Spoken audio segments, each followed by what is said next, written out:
예, 오늘 제목은 여호와를 경외하는 자의 복이라는 제목으로 시편 128편 말씀을 가지고 함께 나눠보도록 하겠습니다.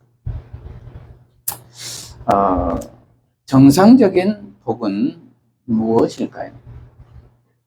그것은 아마 일상의 소소한 복을 누리는 것일 것입니다. 그것이 행복입니다. 그러나 그렇지 않는 사람은 뒤로 넘어져도 코가 깨진다는 말이 있지요. 하는 일마다 되지 않는 것이죠. 그것이 우연인 것 같지만은 성경적으로 보면은 하나님의 뜻대로 살지 않아서 그런다는 것입니다. 창조 이래 아담과 하와의 범죄로 인하여 땅은 엉겅퀴를 내고 사람은 지금까지 수고한 대로 먹지 못하고 악이 존재하는 것과 마찬가지입니다. 그러나 하나님은 이제 예수 그리스도를 보내주셔서 불순종의 죄를 용서하시고 예수 믿는 자마다 구원을 얻게 해 주셨습니다. 그리고 회복의 시간을 주셨습니다. 그런 회복된 모습이 즉 복이라는 것입니다. 그러므로 우리는 예수 그리스도 안에서 여호와를 경외하여 이러한 복을 누려야 할 줄로 믿습니다. 오늘 본문을 통해 살펴보도록 하겠습니다. 먼저 전체 개요를 살펴보면은 이 시편은 성전에 올라가는 노래라고 서두에 표기되어 있습니다. 그 말은 성전 순례자들이 성전을 올라가면서 부르는 노래라는 것입니다. 일종의 신앙 고백과도 같은 것입니다. 그 사람들은 이렇듯 여호와께 복을 얻기 위하여 시편 128편의 노래를 부르며 성전을 올라가고 있는 것입니다. 여호와를 경외한 자들은 첫째로 수고한 대로 먹으리라. 수고한 대로 먹으리라. 1절부터 보면은 여호와를 경외하며 그의 길을 걷는 자마다 복이 있도다 이렇게 기록하고 있습니다. 그러면 여호와를 경외한다는 말은 무엇일까요? 한자로 보면은 경은 공경할 경이고 외는 두려워할 외입니다. 즉 공경하면서 두려워한다는 뜻입니다. 즉 거룩한 두려움입니다. 그러면 거룩한 두려움은 어디에서 옵니까? 너무 커서, 너무 위대해서, 너무 투명해서 인간의 사고로는 계산이 되지 않는 모습입니다. 그러한 하나님이 우리 모두의 존재를 알고 계시고 주관하고 계신다고 하니 죄인인 인간은 두려울 수밖에 없는 것입니다. 두렵다는 것은 심판을 염두에 둔 것이기도 하겠지요. 한 번 죽는 것은 사람에게 정하신 것이요 그 후에는 심판이 있으리니 이렇게 히브리서 9장 27절에서 말씀하고 있지 않나요? 그래서 두려울 수밖에 없는 것입니다. 그리고 그것 이전에 너무나 크신 분이라서 우리는 미미한 존재로서 두려울 수밖에 없는 것입니다. 그런데 혹자들은 아예 그런 하나님을 생각지도 않고 하나님이 어디 있어? 라고 대들며 자기 마음대로 살아가기도 하지요. 참으로 교만하고 우매한 생각입니다. 그래서 여기에서 복 있는 사람은 하나님을 경외하는 사람이라는 것입니다. 이렇게 하나님을 인정하는 저와 여러분이 되시기를 바랍니다. 그리고 중간에 그의 길을 걷는 자마다 복이 있도다, 이렇게 기록하고 있습니다. 그의 길을 걷는 자마다라고 했습니다. 그러면 그의 길을 걷는다는 것은 무엇일까요? 하나님의 길을 걷는다는 것이죠. 그것은 하나님이 정해 놓으신 길이 먼저 있다는 것이죠. 그리고 우리는 그 길을 걸어야 한다는 것입니다. 그 정해 놓으신 길이 하나님이 이 세상을 창조하시고 인간을 만드시고 이렇게 살아라 라고 정해 놓은 것이 있다라는 것입니다. 하나님의 계획, 즉 이 세상을 살아갈 설명서가 있다는 것입니다. 마치 우리가 제품을 만들어 놓고 제품 설명서를 만드는 것과 마찬가지이죠. 그러나 그 설명서를 읽지 않고 제품을 사용하다 보면은 좌충우돌 어려운 상황을 겪게 되죠. 그러나 그 설명서를 먼저 읽고 그대로 하면은 쉽지요. 그래서 우리는 그 설명서를 읽고 읽은 대로 살아야 한다는 것입니다. 그것이 바로 성경이죠. 그래서 그 성경대로 걷는 자마다 복이 있다고 한 것입니다. 행함을 이야기하고 있는 것이죠. 머리로만 알고 실행하지 않으면 무슨 소용이 있겠습니까? 저와 여러분은 성경대로 사십니까? 그리고 행하고 사십니까? 그런데 우리 모두는 지금은 성경대로 살 수가 없게 되어 있지요. 왜냐하면 처음에는 그렇지 않았는데 에덴 동산에서 우리의 선조 아담과 하와가 불순종의 죄를 지어 에덴 동산에서 추방되어 버린 존재들이기 때문입니다. 그래서 우리는 에베소서 2장 3절 말씀처럼 본질상 진노의 자녀로 살아가지요. 죄의 본성을 가지고 살아간다는 것입니다.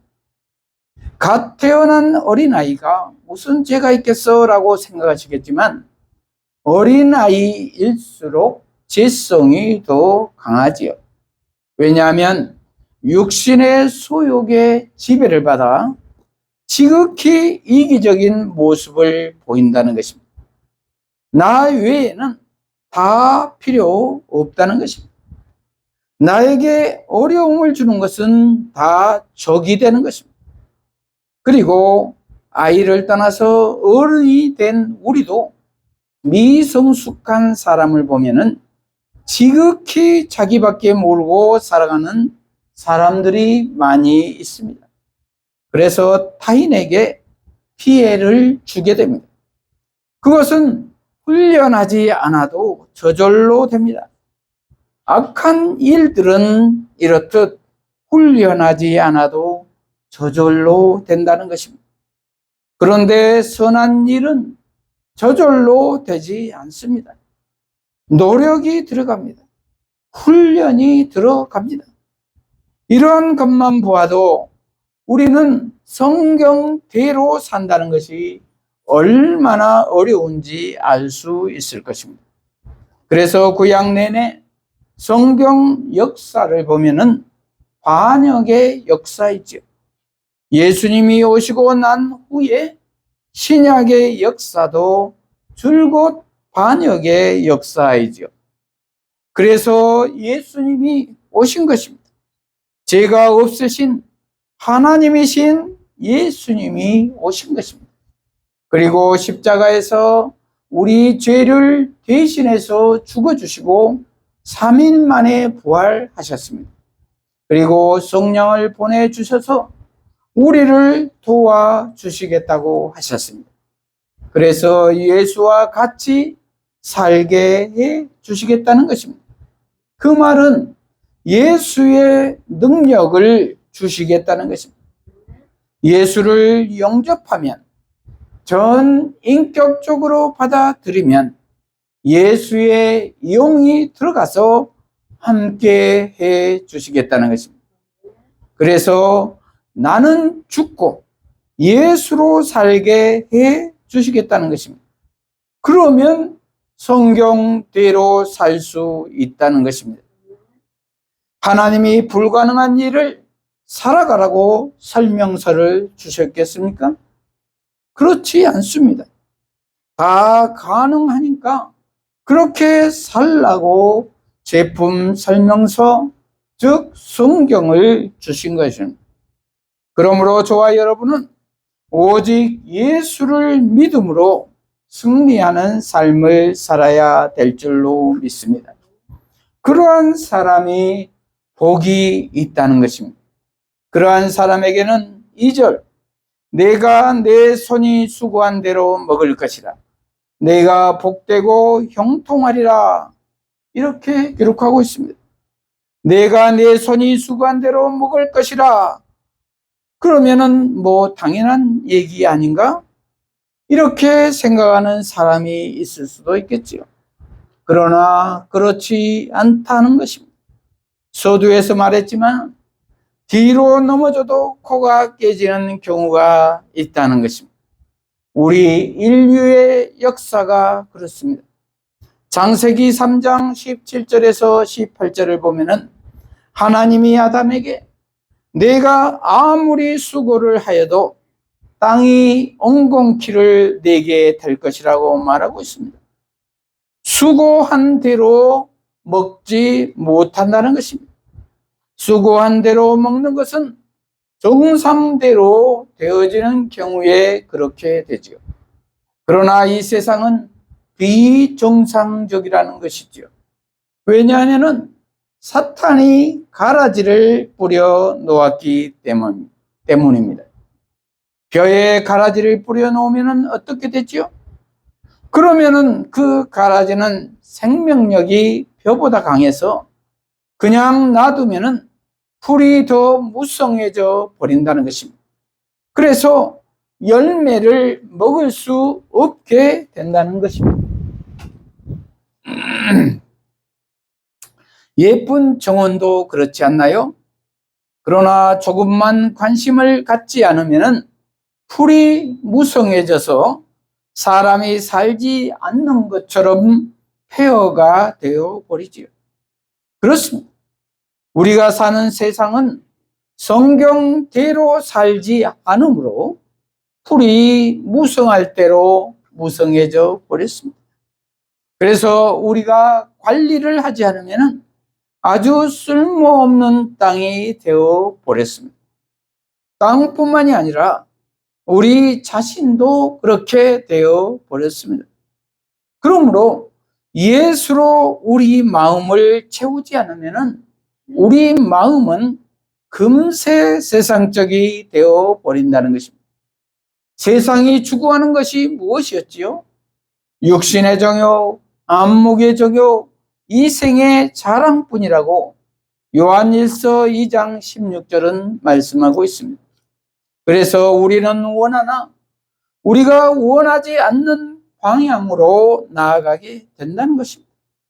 그래서 우리는 수고한 대로 먹지 못한다는 것입니다. 그러나 예수 안에 있으면은 수고한 대로 먹게 된다는 것입니다. 정상적으로 살아가게 된다는 것입니다. 그래서 내가 복되고 형통하게 된다는 것입니다. 형통이란 무엇입니까? 모든 일이 뜻대로 잘 된다는 것입니다. 복이지.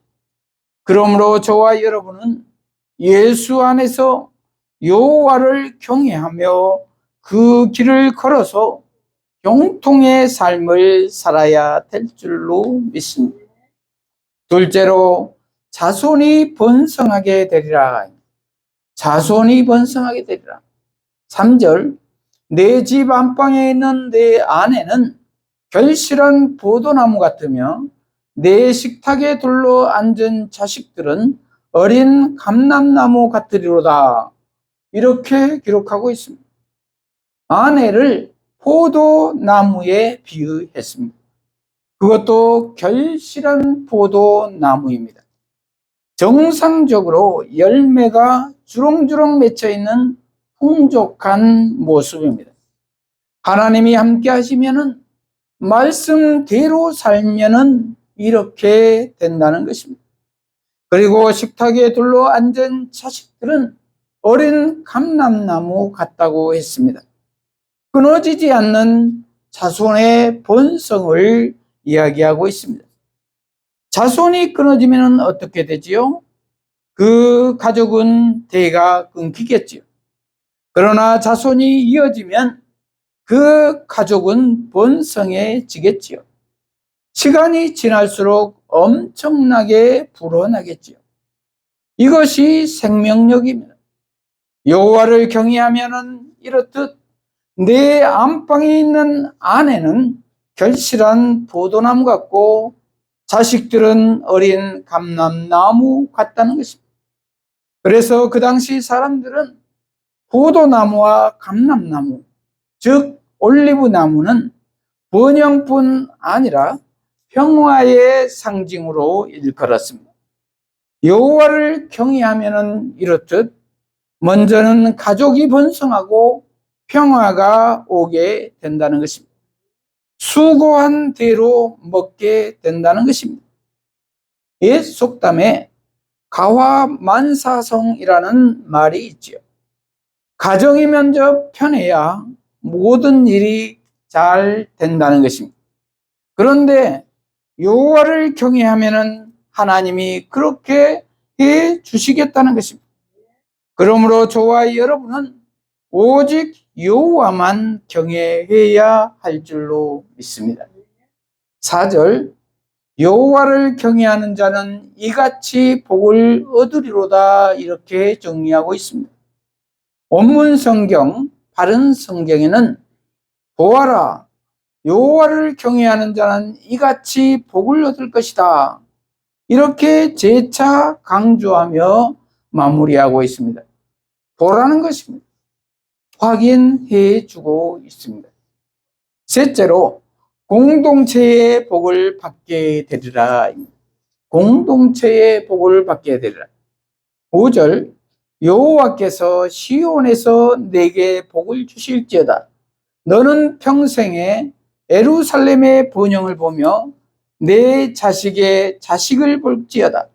이스라엘에게 평강이 있을지로다. 이렇게 기록하고 있습니다. 이제 복은 가족을 넘어서 시온, 즉 예루살렘까지, 이스라엘까지 퍼져 나간다는 것입니다. 예수 믿으면은, 하나님을 믿으면 이렇듯 가족을 넘어 나라와 민족에까지 확장된다는 것입니다. 이렇게 축도를 해 주시는 하나님이시라는 것입니다. 제사장적 축도입니다. 이렇듯 공동체의 복은 하나님의 비밀의 복입니다. 그래서 전도서 4장 12절은 한 사람이면 패하겠거니와 두 사람이면 맞설 수 있나니 세 겹줄은 쉽게 끊어지지 아니하느니라 라고 말씀하고 있습니다. 교회 공동체의 비밀입니다. 예수 그리스도가 머리 되시고 우리는 지체가 되는 교회의 비밀입니다. 그래서 이 교회는 사탄이 절대로 무너뜨릴 수가 없습니다. 왜냐하면 예수 그리스도가 교회의 머리가 되시기 때문입니다. 사탄은 죄를 가지고 우리를 조소하고 조롱하고 고발하고 해하려고 하지만 예수님께서는 죄가 없으신 분이고 우리 죄를 대신해서 죽어주심으로 우리의 죄값을 우리 대신 치러주시고 3일 만에 부활하여 다시 살아나신 분이시기 때문입니다. 사탄을 이기신 분이시기 때문입니다. 그리고 부활하셔서 하나님 우편에 앉아 계셔서 성령으로 우리를 도우시고 계시기 때문입니다. 그러므로 우리는 오직 예수 안에 거해야 할 줄로 믿습니다. 그래야 이길 수가 있기 때문입니다. 이렇듯 하나님은 이 세상을 회복시키시고 우리를 복주시기 위해서 자신의 독생자이신 예수님을 우리에게 보내주셨습니다. 그리고 요한복음 3장 16절에 누구든지 그를 믿는 자마다 영생을 얻게 해 주셨다고 말씀하고 있습니다. 그러므로 우리는 혼자가 아니라 교회 공동체를 통하여 하나님께서 주시고자 하는 복을 마음껏 누려야 할 줄로 믿습니다. 이것이 여호와가 주는 복입니다. 완전한 복입니다. 말씀을 마무리합니다. 저와 여러분은 여호와께서 주시는 복을 누리고 계십니까? 그러기 위해서는 무엇보다도 예수님 안에서 여호와를 경외해야 할 줄로 믿습니다. 그리고 그의 길을 걸어야 할 줄로 믿습니다. 그리고 행해야 할 것입니다. 그리하면 수고한 대로 떡을 먹게 될 것입니다. 자손의 번성과 평화를 볼 것입니다. 그리고 교회 공동체의 완전한 복을 누리게 될 것입니다. 이러한 우리 모두가 되시기를 축복합니다. 기도하십시다. 하나님 아버지, 오늘 여호와를 경외한 자의 복이라는 제목의 말씀으로 깨닫게 하시니 감사합니다. 우리 모두가 예수님 안에서 여호와를 경외하며 성경대로 그 길을 걸어서 하나님께서 주신 복, 수고한 대로 떡을 먹으며 자손의 번성과 평안의 복을 누리며 교회 공동체의 완전한 복을 누리게 하여 주시옵소서. 예수님 이름으로 기도합니다. 아멘.